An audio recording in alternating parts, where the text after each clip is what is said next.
हमने क्या सीख लिया कि रिवाइज अगर कर लें, दो तीन चीज़ें सीखी हैं, मैं रिवाइज कर देता हूँ। सबसे पहले हमने पढ़ा है कि वेरिएबल बनाने का अंदाज, एक तो हमने num1 सीधा सीधा दिया 10 वैल्यू, फिर num1 20 वैल्यू दे सकते हैं, ऐसे ही है। अच्छा, अगर हमें एट द सेम लाइन में दोनों वेरिएबल को इनिशियलाइज करना है तो पाइथन हमें एक ऑप्शन देता है इससे उल्ट कि मैं num3 और num4 को at the same level multiple value sign कर सकता हूँ। तो num3 कामा num4 10 में बी 30 एंड 40, ये मैंने साइन कर दिया।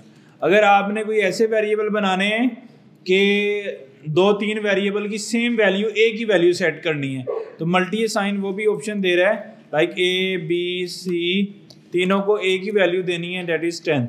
तो A B C equal to 10, तो होगा क्या कि C की वैल्यू को वो 10 रखेगा, फिर उसको वो B को साइन कर देगा, B को वो A को साइन कर देगा।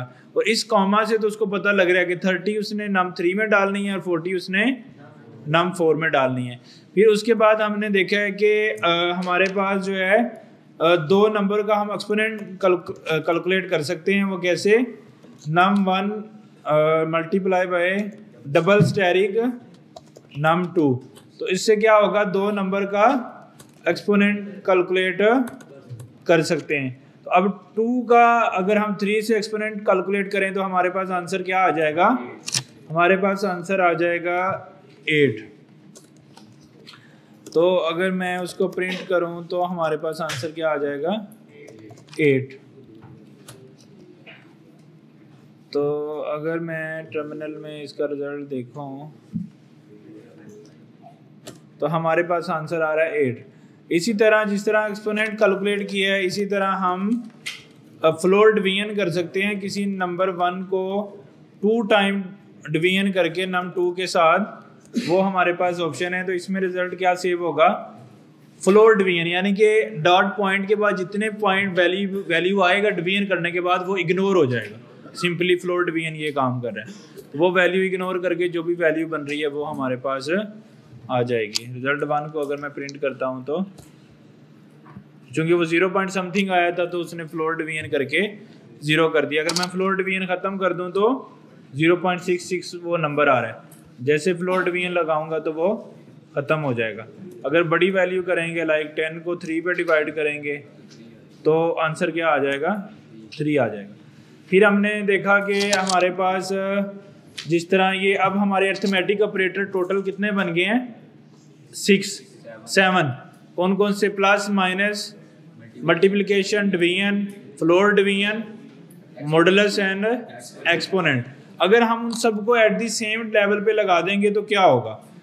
जस्ट लाइक हमने यहाँ पे result equal to 10 multiplication 2 and then उसके बाद एक्सपोनेंट 5 और -1 डिवीजन 3 मे बी 3 और उसके बाद +5, ये करेंगे तो इस केस में, और मॉडुलस 3। तो अगर ये केस करेंगे तो उसमें ये वाला रूल अप्लाई होगा। उसमें क्या है, सबसे पहले पैरेंथेसिस सॉल्व होंगी, फिर एक्सपोनेंट सॉल्व होगा, और उसके बाद फॉर यानी कि डिवीजन, फ्लोर डिवीजन, मल्टीप्लिकेशन और मॉडुलस का एक लेवल है, ये सॉल्व होगा, या फिर उसके बाद प्लस माइनस सॉल्व होगा, उससे फिर हमारी एक एक्सप्रेशन का रिजल्ट बन जाएगा। तो यहाँ तक अगर किसी को समझ ना आई हो, all good. Arithmetic operator done. अब अगली कैटेगरी जो है हमारे पास ऑपरेटर की, वो है कंपैरिजन ऑपरेटर्स। तो जिस तरह, चूंकि हमें पता है कि पाइथन के अंदर, मैं इसको कमेंट कर देता हूँ सारे जितने भी मेरे पास कोड किया था ताकि फर्दर आप लोग यूज़ कर सको इसको। जितने भी पाइथन के अंदर जब हम कोई वेरिएबल असाइन करते हैं, just like num equal to 10, तो ये इक्वल टू का ऑपरेटर हमारे पास असाइनमेंट के लिए इस्तेमाल होता है। यानी कि इक्वल टू के राइट पे चाहे कोई सिंगल वैल्यू है या कोई एक्सप्रेशन है, पहले वो सॉल्व होगी, उसका जो भी आंसर आएगा वो वेरिएबल में असाइन होगा। ये ऑप्शन हमें देता है कौन? Assignment operator. सही है। तो असाइनमेंट ऑपरेटर जो सिंगल मैथ के अंदर इक्वल टू ऑपरेटर है, यहाँ पे असाइनमेंट ऑपरेटर होता है। लेकिन हमारे पास यहाँ पे ऑप्शन है कि हम रिजल्ट कैलकुलेट कर सकते हैं जो मैथ वाला इक्वल टू ऑपरेटर है उसको यूज करके, लेट्स सपोज मेरे पास num1 है 10 और मैं बोलता हूँ num2 20, मैं बोलता हूँ num1 double equal to num2। तो अब ये एक ऐसा कंपैरिजन या रिलेशनल ऑपरेटर है जो मैथ के अंदर एक्चुअल कंपैरिजन करता है। तो मैथ में चूंकि एक सिंगल इक्वल टू ये काम करता है, लेकिन प्रोग्रामिंग में सिंगल इक्वल टू का मतलब असाइनमेंट ऑपरेटर होता है। तो यहाँ पे भी कौन सा ऑपरेटर यूज होगा? Double equal to. सही है। तो डबल इक्वल टू का मतलब है कंपेयर करना। तो आप लोग बताएं मुझे कि अगर मैं रिजल्ट को प्रिंट करूंगा तो आंसर क्या आएगा? आंसर क्या आएगा? फॉल्स। वो फॉल्स क्यों आएगा? क्योंकि num1 num2 के इक्वल नहीं है, लेकिन हम कह रहे हैं कि इक्वल है। तो चूंकि वो इक्वल नहीं है तो वो हमें क्या प्रोड्यूस कर रहा है? फॉल्स प्रोड्यूस कर रहा है। अच्छा, अब ये एक पर्टिकुलर स्टेटमेंट बन गई है। अगर हम किसी भी एक्सप्रेशन के अंदर प्लस माइनस डिवीजन के अंदर कोई भी एक पर्टिकुलर कंपैरिजन ऑपरेटर यूज कर देंगे, या लाइक कंपैरिजन ऑपरेटर में से एक हमने पढ़ा है इक्वल टू ऑपरेटर, तो वो एक्सप्रेशन स्टेटमेंट बन जाएगी और स्टेटमेंट का आंसर हमेशा ट्रू या फॉल्स में आएगा, बुलियन में आएगा। देखो ना, स्टेटमेंट या ठीक होती है या गलत होती है। एक्सप्रेशन के कोई आंसर्स आते हैं, वो कैलकुलेट होती है, उसका कोई रिजल्ट बनता है 0 1 200 200 1000, लेकिन स्टेटमेंट के कोई आंसर नहीं बनते। वो क्या होती है? ट्रू या फॉल्स। स्टेटमेंट हमेशा क्या होती है? लाइक अगर मैं इसके साथ लिख देता हूं +10, अब +10 करें, -5 करें, फिर +5 कर दें, ये सारी चीजें, तो इससे क्या होता है?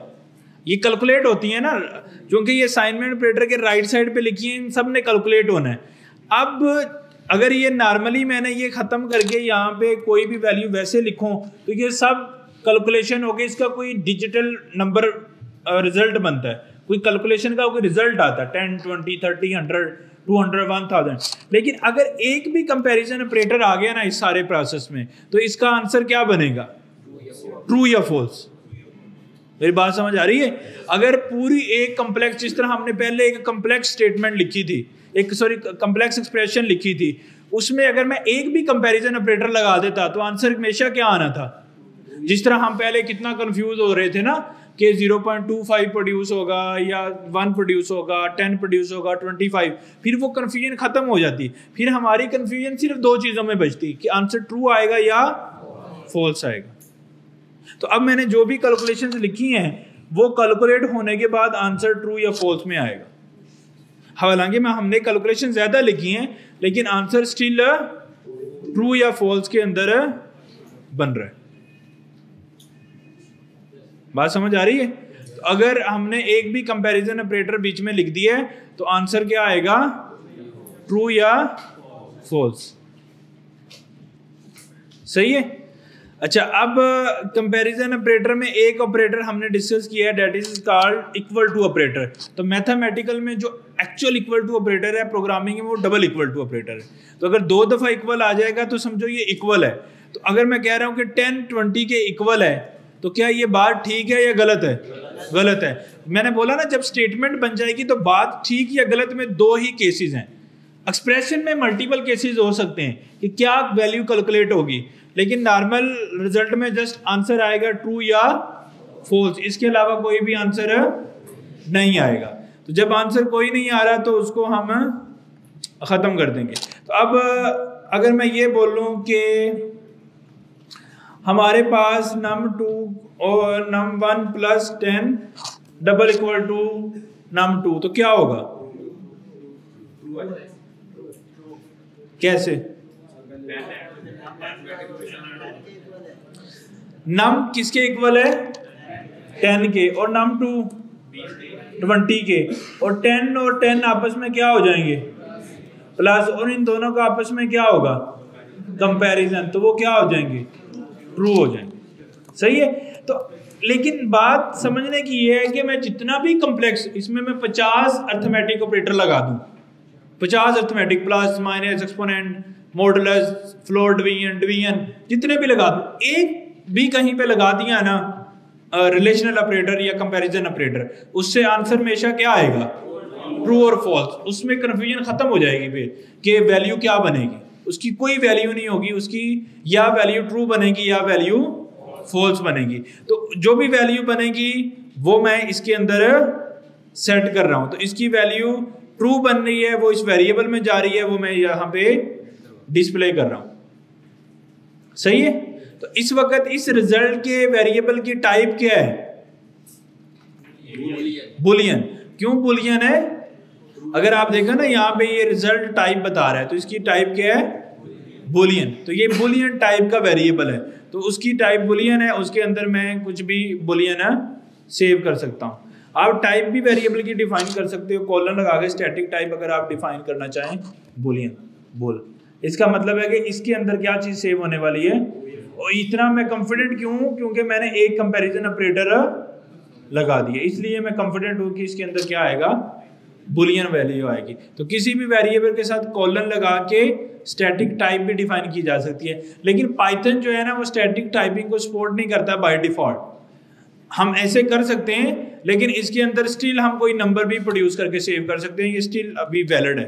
अभी ये बुलियन नहीं आएगा, कोई और नंबर होगा इसमें, लेकिन फिर भी कोई एरर हमें नहीं आएगा, क्योंकि पाइथन जो है ना वो स्ट्रिक्टली टाइप्ड लैंग्वेज नहीं है।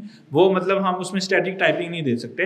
लेकिन इसकी एक और लाइब्रेरी है मायपाई करके, जिसके अंदर हम इस चीज़ को रिस्ट्रिक्ट कर सकते हैं, फिर वो स्टैटिक टाइपिंग के अंदर ही काम करेगा। स्टैटिक टाइपिंग क्यों करनी है वो मैंने डिस्कस किया था कि जैसे हम कोई सैलरी कैलकुलेट कर रहे हैं या बिल कैलकुलेट कर रहे हैं तो उसमें एरर आने के चांसेस कम हो जाते हैं। खैर अल्टीमेट जो आपको ज़्यादा इंपॉर्टेंट बात समझनी है कि अगर किसी भी एक्सप्रेशन में कंपैरिजन एक भी ऑपरेटर आ गया तो answer will be Boolean, true और फॉल्स। तो उसका आंसर जो है हमारे पास बुलियन तस्वर होगा या बुलियन बन जाएगा।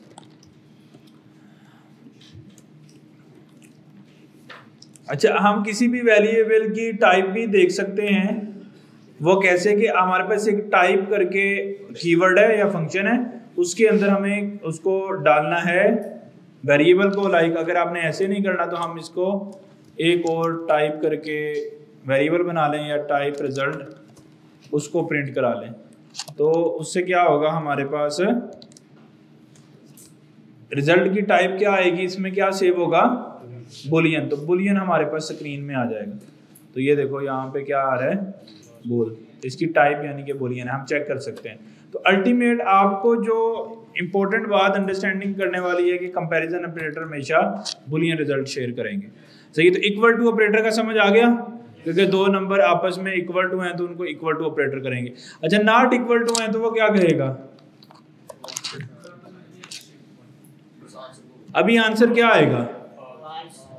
फॉल्स आएगा। क्यों आएगा? क्योंकि वो इक्वल है और हम क्या कह रहे हैं? नॉट इक्वल है।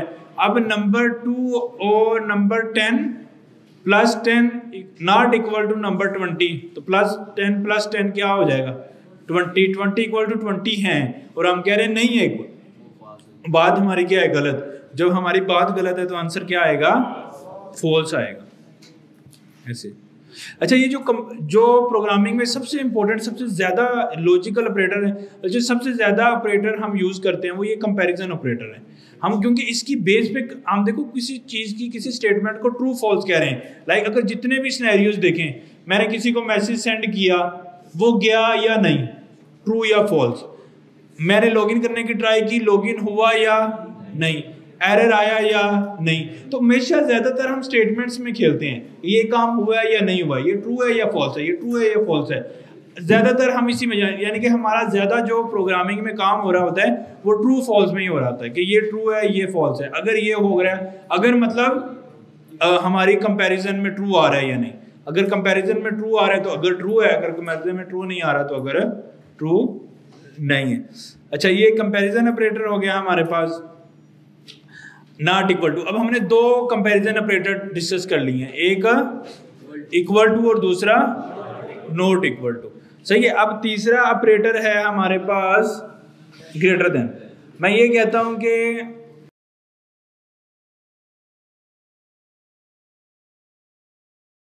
अब मेरी स्टेटमेंट ट्रू है या गलत है। अगर मैं कर दूं 20, क्या हो जाएगा? num1 क्या है?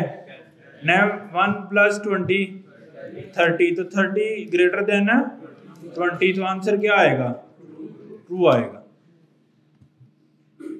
सही है। अच्छा, हम एक साथ एक से ज्यादा ऑपरेटर भी इस्तेमाल कर सकते हैं। लाइक मैं उसको कह सकता हूं कि +5 और double equal to num1 and not equal to num2, तो क्या होगा?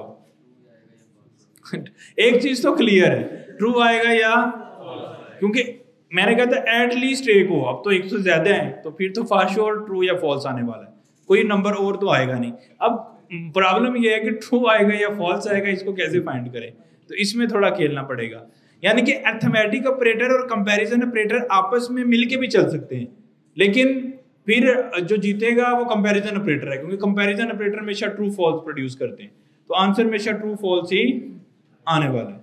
अच्छा, अब क्या होगा?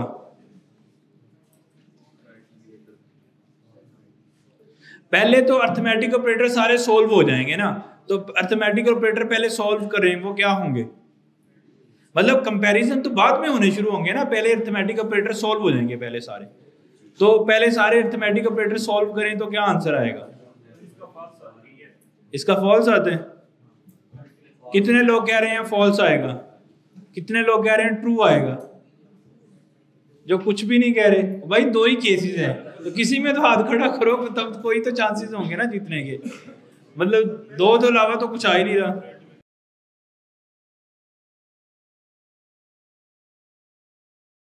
ट्रू कितने लोग कह रहे हैं? और फॉल्स? और जो कुछ भी नहीं कह रहे? भाई तीसरा केस तो है ही नहीं। अच्छा, कैसे आया फॉल्स? जिन्होंने फॉल्स बोला था तुक्का मारा है या कैसे? अब यहाँ पे क्या बनेगा? 30, फिर num2 20, फिर कितना हो गया?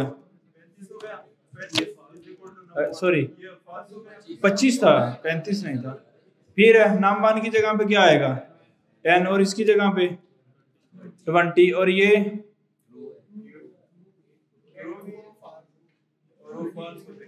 अच्छा ये ट्रू है। फिर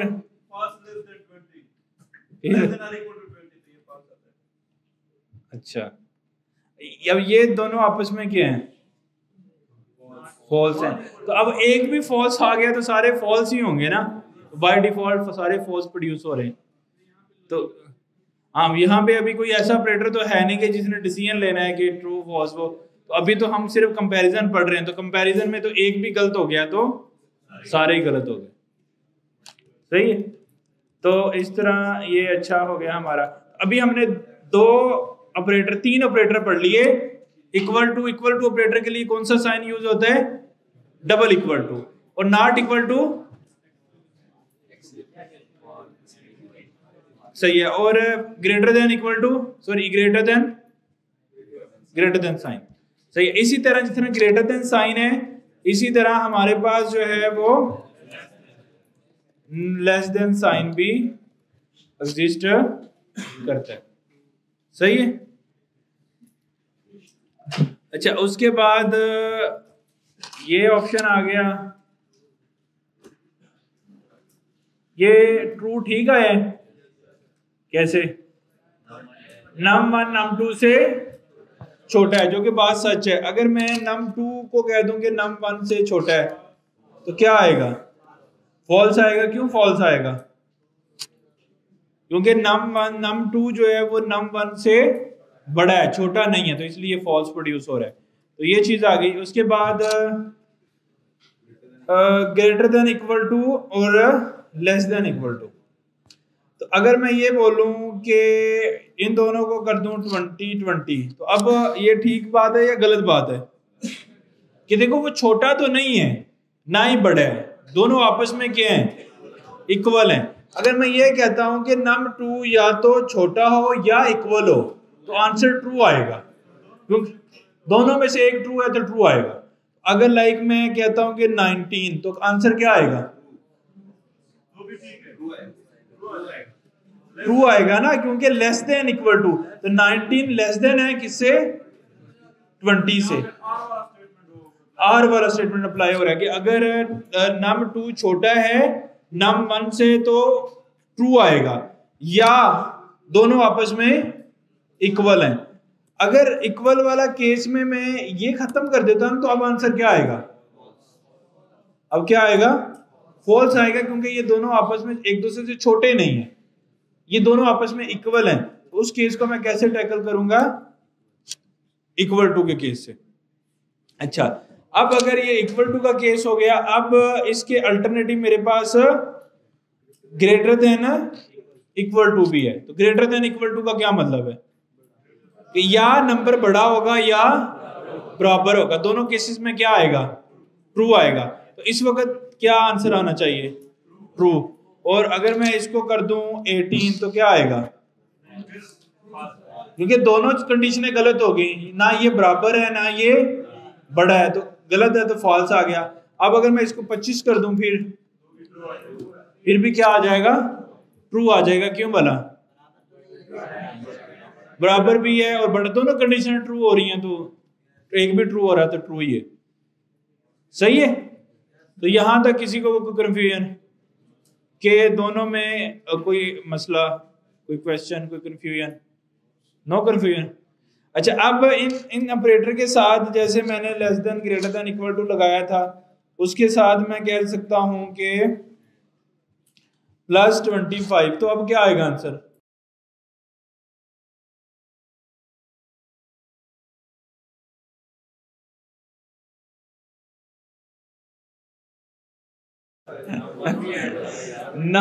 नम1 क्या है? 20। 20 + 25 क्या है? इक्वल कहां से है? इक्वल का साइन है, दोनों आपस में इक्वल नहीं है।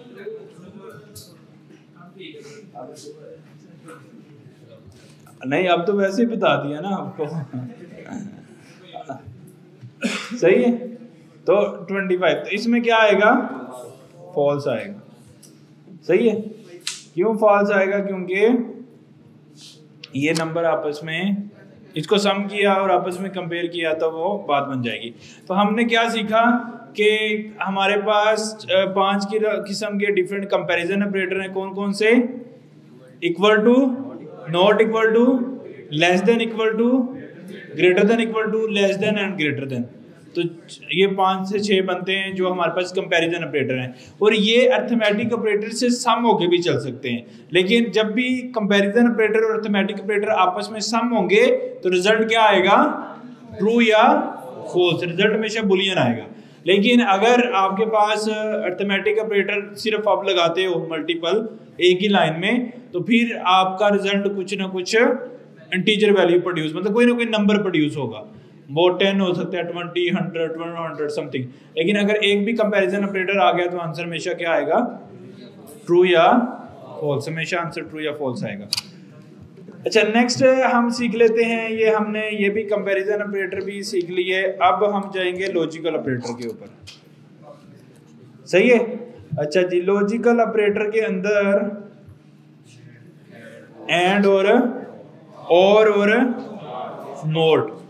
अच्छा, एंड बाकी प्रोग्रामिंग के अंदर एंड का ऑपरेटर वो इधर बना होता है 7 के ऊपर, वो होता है। लेकिन यहाँ पे पाइथन में हम एंड को एंड लिखते हैं। मैं ये बोलूँगा num2 अगर ग्रेटर देन है और num2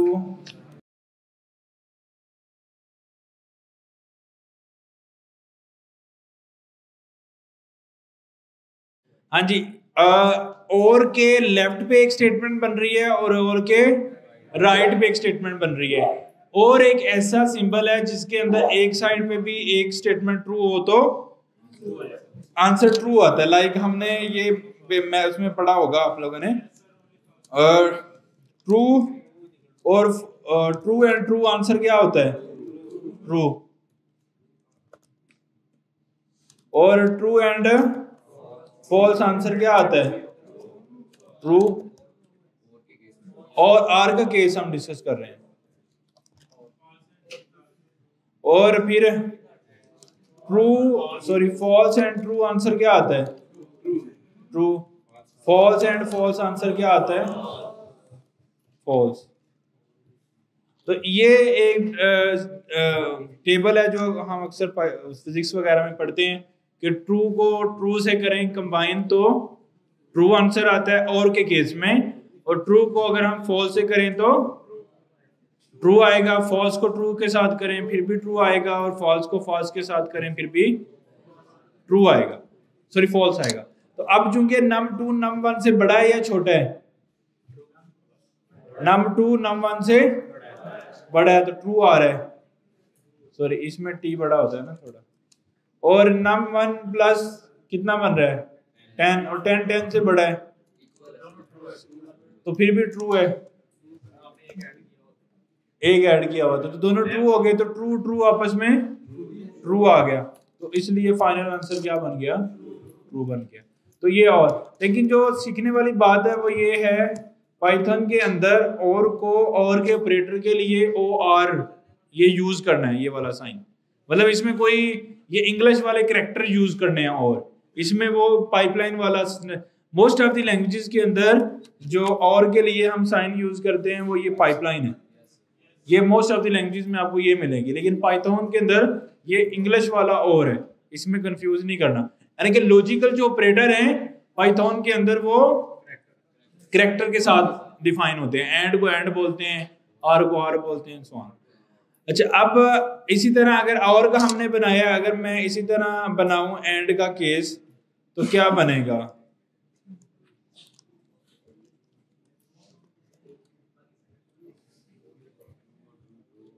true true and true answer क्या आएगा, और ट्रू फॉल्स आंसर क्या आएगा, फॉल्स ट्रू आंसर क्या आएगा, फॉल्स, और फॉल्स फॉल्स आंसर क्या आएगा, फॉल्स। तो एंड के केस में क्या होता है कि अगर एक दोनों साइडों पे लिखी हुई कंडीशन अगर ट्रू होंगी तो आंसर क्या आएगा, ट्रू आएगा, अगर दोनों साइडों पे लिखी हुई कंडीशन ठीक नहीं है तो आंसर फॉल्स आ जाएगा। सही है, बात समझ आ गई आप लोगों को। तो लाइक अगर मैं हम ये करते हैं, अब क्या आएगा आंसर, अभी और के केस में आंसर क्या आएगा, ट्रू, क्यों बोला, एक कंडीशन ठीक है एक कंडीशन है फॉल्स है, लेकिन और के केस में अगर एक भी कंडीशन ठीक होती है तो आंसर क्या आता है, ट्रू आता है। लेकिन अगर मैं इस और को कर दूंगा एंड तो क्या होगा, अब आंसर फॉल्स आ जाएगा, क्यों बोला कि एंड के ऑपरेटर को इस डायग्राम के मुताबिक दोनों आंसर ट्रू चाहिए, अगर मैं इसको 1 कर दूंगा तो आंसर क्या हो जाएगा, ट्रू हो जाएगा, क्यों बोला, क्योंकि दोनों एक कंडीशन आपस में ट्रू हो गई है, इक्वल हो गई। सही है। अच्छा, अब एक चीज और अच्छी है यहाँ पे हम के इसके साथ थोड़ा और भी खेल सकते हैं, मतलब एक के साथ हम मल्टीपल लगा सकते हैं, और उसमें हम क्या देते हैं num5 प्लस 10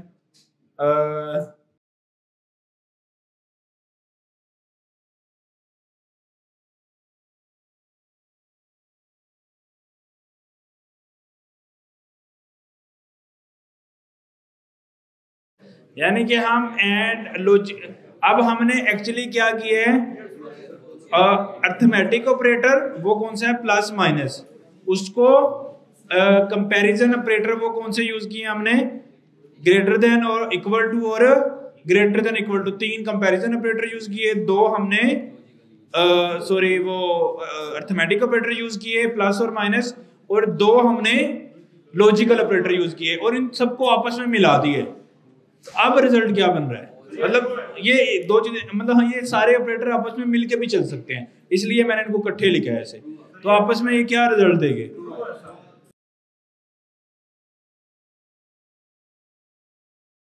सारा ट्रू आ रहा है।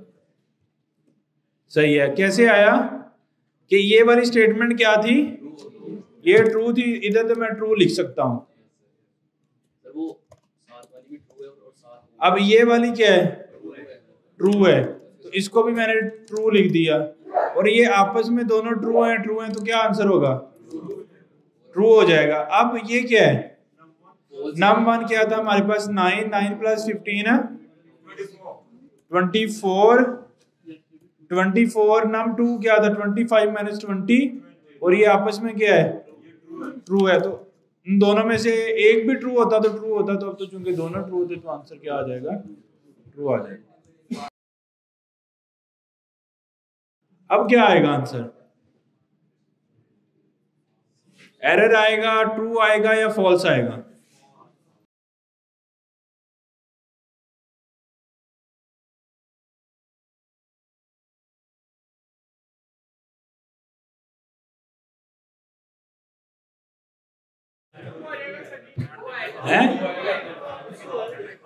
कुछ तो आएगा। कितने लोग कह रहे हैं जी ट्रू आएगा, कितने लोग कह रहे हैं फॉल्स आएगा? जो कुछ भी नहीं कह रहे कसम डाल देनी है मैंने आपको, सब कुछ ना कुछ कहेंगे हैं।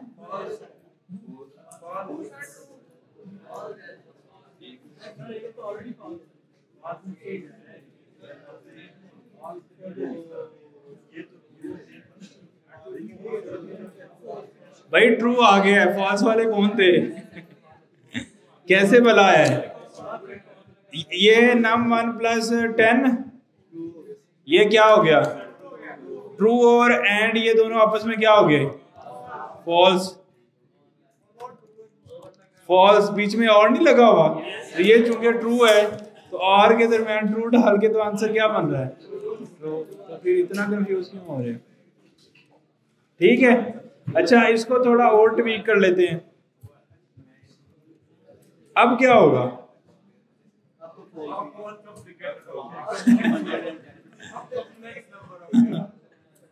अब क्या आएगा? अब 110% फॉल्स आएगा। क्यों बोला भाई? मैंने इसके साथ ही पैरेंथेसिस में पहले सॉल्व होना है, तो वो सारे और करके ट्रू आए फॉल्स आए, जब उसने फाइल से कंपेयर करना है एंड के साथ तो वो तो फॉल्स आएगा। तो इसमें तो सीधा ही कंफ्यूजन खत्म कर दी ना मैंने, एंड के साथ ही ब्रैकेट शुरू कर दी तो कंफ्यूजन खत्म हो गई। अच्छा अब क्या आएगा? अब थोड़ा सोचना पड़ेगा। अगर मैं इधर ट्रू करता हूं शुरू में, फिर थोड़ी कंफ्यूजन सोचने का, मतलब अगर शुरू में फॉल्स करता हूं फिर तो सोचने की जरूरत ही नहीं है ना, कि जो मर्जी प्रोड्यूस हो ट्रू फॉल्स तो फॉल्स ही आएगा। लेकिन अब सोचने की जरूरत है कि ये फॉल्स आ रहा है या ट्रू आ रहा है। अगर ट्रू आ रहा है तो दोनों ट्रू से ट्रू भी हो सकते हैं, और अगर फॉल्स आ गया तो ट्रू और फॉल्स फॉल्स हो जाएंगे।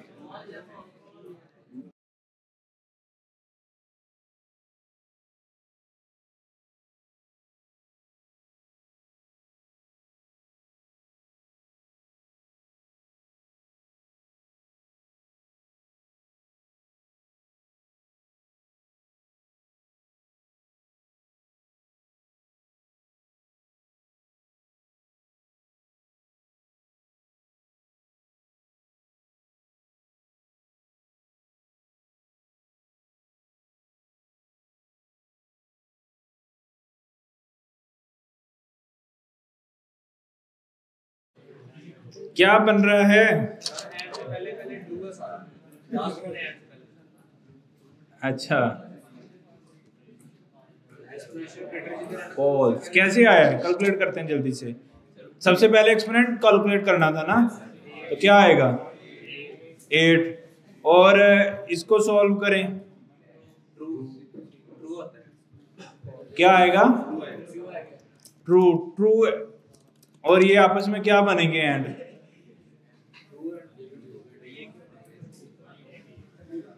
क्या बनेगा?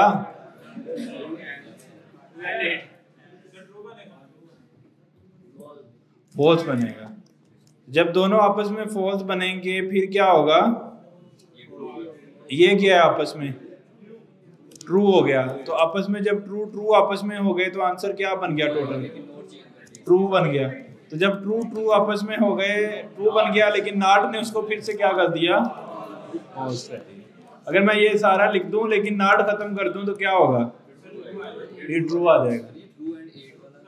अच्छा ट्रू एंड 8 वाला देखो ना, आप कह रहे हो किसी चीज को कि आप कंपैरिजन कर रहे हो, क्या आप कह रहे हो कि ट्रू जो है ना वो इक्वल है ट्रू के। अब ये कोई कंपैरिजन तो नहीं है ना, तो अब इसका आंसर क्या आएगा? फॉल्स ही आएगा। जब कोई चीज ट्रू ट्रू एंड ट्रू तो किसी चीज के साथ ट्रू होना था ना, उधर तो कोई ट्रू है ही नहीं। अगर उधर ट्रू नहीं है तो मतलब उधर फॉल्स ही है ना, बात समझ रहे हो? तो वो फॉल्स है तो आपस में फॉल्स हो गया, वो कैलकुलेट हो जाएगी। ऑल गुड, समझ आ रही है?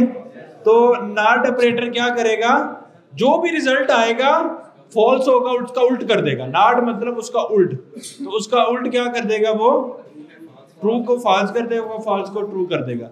और इसमें नॉट ऑपरेटर ये वाला नॉट यूज नहीं होता, इसके लिए हम ये NOT नोट यूज करते हैं। तो जो लॉजिकल ऑपरेटर मैंने पहले आपको बताया, ये इंग्लिश लाइक कैरेक्टर से मिलके बने हैं। OR और ऑपरेटर के लिए, AND एंड के लिए, NOT नोट नोट ऑपरेटर के लिए। तो इन सबको मिला के कर सकते हैं। तो आज हमने जो चीज पढ़ी है वो 3 किस्म के ऑपरेटर पढ़े हैं, अर्थमेटिक, कंपैरिजन और लॉजिकल। अर्थमेटिक में कौन कौन से ऑपरेटर होते हैं? Addition, multiplication, subtraction, division, floor division, exponent, modulus. और उसमें कौन कौन से होते हैं कंपैरिजन ऑपरेटर में? Equal to, double equal to operator, greater than operator, less than operator, greater than, less than equal to, greater than equal to और not equal to. उसके बाद लॉजिकल ऑपरेटर 3 होते हैं, कौन कौन से? एंड और एंड मतलब AND एंड, और OR और नॉट NOT नॉट। सही है? तो नॉट ऑपरेटर क्या करेगा, जो भी रिजल्ट आ रहा है उसको उल्टा कर देगा, उसको ट्रू को फॉल्स कर देगा, फॉल्स को ट्रू कर देगा। और ऑपरेटर कैसे चलेगा, अगर दोनों एंड में से एक भी ट्रू आ गया तो आंसर ट्रू। और एंड ऑपरेटर कैसे चलेगा, दोनों एंड पे ट्रू आएगा तो ट्रू आएगा, अदरवाइज फॉल्स आ जाएगा। तो इतना किसी को कंफ्यूजन इन सारे ऑपरेटर में? All good. अच्छा जी, आगे जो हम पढ़ेंगे that is called assignment operator. फिर हमारा ऑपरेटर का टॉपिक फिर और भी बचते हैं। हाँ, असाइनमेंट ऑपरेटर। अच्छा जी, असाइनमेंट ऑपरेटर क्या करेगा, हमारे पास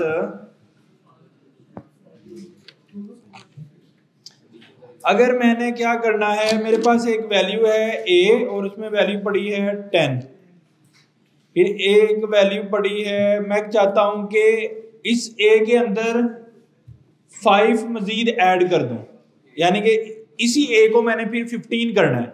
इसी A को 15 में कैसे करूंगा, ओवर राइड करना पड़ेगा। तो A प्लस या तो 15 सीधा लिख दूं, लेकिन मैं पिछली वैल्यू भी यूज करना चाहता हूं। तो पिछली वैल्यू किस में पड़ी है, A में, तो प्लस क्या हो जाएगा 5, तो आंसर क्या आ जाएगा 15। तो अगर मैं इसका आंसर प्रिंट करूंगा तो मेरे पास क्या आ जाएगा 15 आ जाएगा। अब इसी के लिए मेरे पास एक और ऑपरेटर होता है इसी काम को करने के लिए, that is called plus equal to operator. ये कहता है addition assignment operator. Addition assignment मतलब पहले एडिशन करो फिर असाइन भी करो, 2 जॉब करो, प्लस इक्वल टू एडिशन भी करो साइन भी करो। मैं कह रहा हूं इक्वल टू 5, तो ये दोनों स्टेटमेंट आपस में इक्वल हैं। ये क्या करेगा, A की वैल्यू को पकड़ेगा, उसमें 5 का इजाफा करेगा और फिर उसी A में उसको असाइन कर देगा। तो इसको बोलते हैं प्लस इक्वल टू, यानी कि असाइनमेंट कंपाउंड असाइनमेंट ऑपरेटर। मतलब मैंने उसको मिला के यूज कर लिया असाइनमेंट ऑपरेटर को विद सब प्लस के साथ। तो इसका आंसर आ गया 15। अगर मैं कहता हूं कि A माइनस 5 तो क्या होगा, अभी मजा आने वाला है ना। अब आंसर क्या आएगा,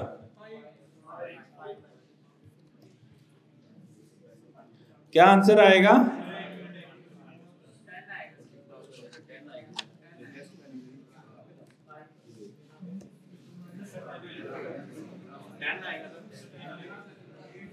सोच लो फिर से।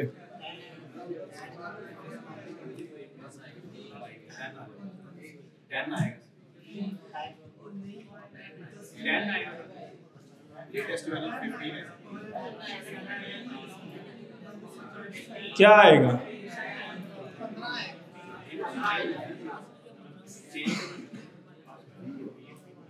एरर आ रहा है अभी तो, क्योंकि रिजल्ट नहीं था एक्टिव। कोई बात नहीं है, इसको फिक्स कर लेते हैं और दोबारा चला देते हैं। अच्छा कैसे आया है देखो ये काम करता है कंटेनर की तरह। ये बॉक्स है, इसमें वैल्यू है, तो सबसे पहले इसमें क्या वैल्यू रखी हमने 10। इसमें इस वक्त 10 पड़ा है। लाइन नंबर 4 में मैंने बोला 10 को 5 में ऐड, 10 में 5 और ऐड कर दो तो वैल्यू क्या होगी 15। तो 15 इसमें रख दो, तो अब इसमें क्या पड़ा है 15। अब मैंने लाइन नंबर 5 में क्या बोला है कि उसमें 15 के अंदर 5 का मजीद इजाफा करो और उसको दोबारा इसमें रख दो, तो इसमें क्या आ गया 20। अब लाइन नंबर 6 में मैंने क्या बोला कि 20 में से 5 को माइनस कर दो और बाकी जो आंसर आ रहा है दोबारा इसी में रख दो, तो दोबारा इसमें रखेंगे तो क्या आ जाएगा 15 आ जाएगा। सही है। तो एक्चुअली देखो नॉर्मली ये ऐसे करने से और इस तरह करने से, अगर मैं इसकी अल्टरनेटिव साइन बनाऊंगा तो मैं क्या लिखूंगा a equal to a minus 5। ये ऐसे लिखने से और ऐसे लिखने से कोई फर्क नहीं है। अच्छा जो रिकमेंडेड तरीका है ना वो ज्यादातर यही है, ये वाला, क्योंकि इसमें कंफ्यूजन नहीं है, सब क्लियर नजर आ रहा है क्या हो रहा है। बस ये थोड़ा सा शॉर्टकट है, लेकिन नॉर्मली ज्यादा शॉर्टकट इस्तेमाल करें ना फिर रीडिंग पावर खत्म हो जाती है, मतलब इतना अच्छा कोड रीडेबल नहीं रहता। आपको असाइनमेंट ऑपरेटर अच्छे समझ में आते हैं, कोई दूसरा डेवलपर है उसको कंफ्यूज होगा, थोड़ा टाइम ज्यादा लगेगा। लाइक आप ये लाइन पढ़ो और इस लाइन को पढ़ो, चाहे आपको पता है ऑपरेटर क्या है, ज्यादा टाइम किस में लगेगा पढ़ने में, ऊपर वाले में। कंपाउंड ऑपरेटर में ज्यादा टाइम लगेगा ना, इसलिए वो हम जो है ना रिकमेंडेड नहीं है, ज्यादा है कि नीचे वाला ही यूज करें। लेकिन एक ऑपरेटर है आप इस्तेमाल कर सकते हैं, शॉर्टकट ऑपरेटर है, उसको आप एक ही मतलब वैसे बहुत कितना कुछ शॉर्ट कर रहा है लेकिन स्टिल ऑपरेटर इज देयर, आप उसको इस्तेमाल कर सकते हो। लेकिन जिधर भी एम्बिग्यूटी आती है ना, जिधर भी डिफिकल्ट होता है कोड, उधर डेवलपर कहते हैं कि उसे बचना चाहिए, ताकि फिर दूसरे डेवलपर को आसानी हो जाती है। दूसरा डेवलपर उस कोड को रीड करता है आसानी से रीड, मतलब मैंने कोड नहीं लिखा, आपने ये इतने ऑपरेटर यूज कर दिए हैं, फिर मैं उसको कैलकुलेट करूंगा, थोड़ा कंफ्यूज होऊंगा, तो इसलिए वो कहते हैं बेहतर है जो कोड रीडेबल हो ना उसको यूज करें। लेकिन स्टिल हमारे पास असाइनमेंट ऑपरेटर मौजूद है।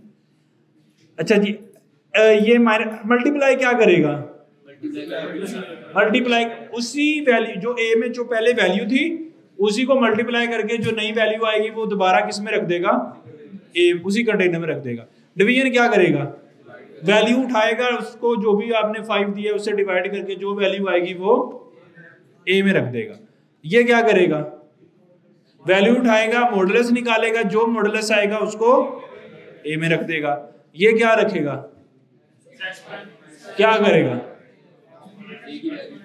जो भी वैल्यू ए में पड़ी है उसका एक्सपोनेंट करके उसको रख देगा। लाइक अगर हम करें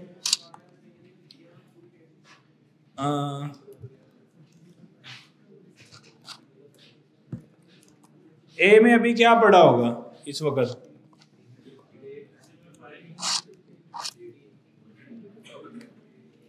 और एक्सपोनेंट करना है ना, क्या पड़ा होगा,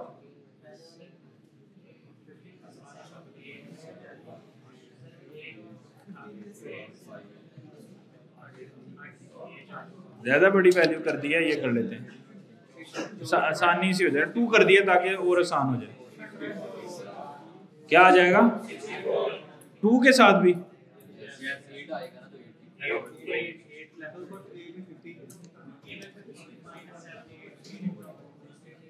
सही है।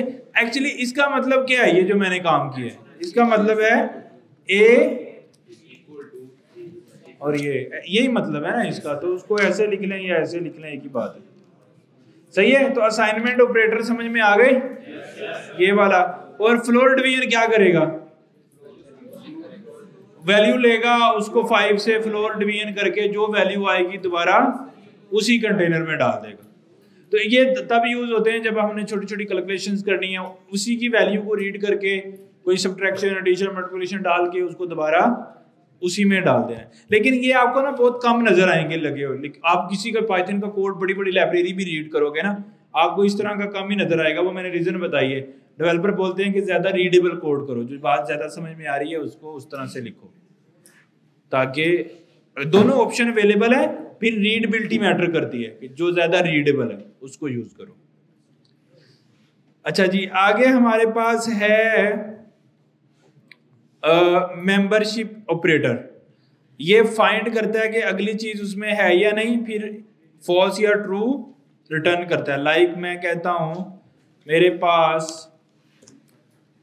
यूजर का नेम पड़ा है, दैट इज कॉल्ड नवीद, और एक वैल्यू मैं कोई उठाता हूं, उसमें मैं कहता हूं 5, सॉरी 5 कह रहा हूं, मे बी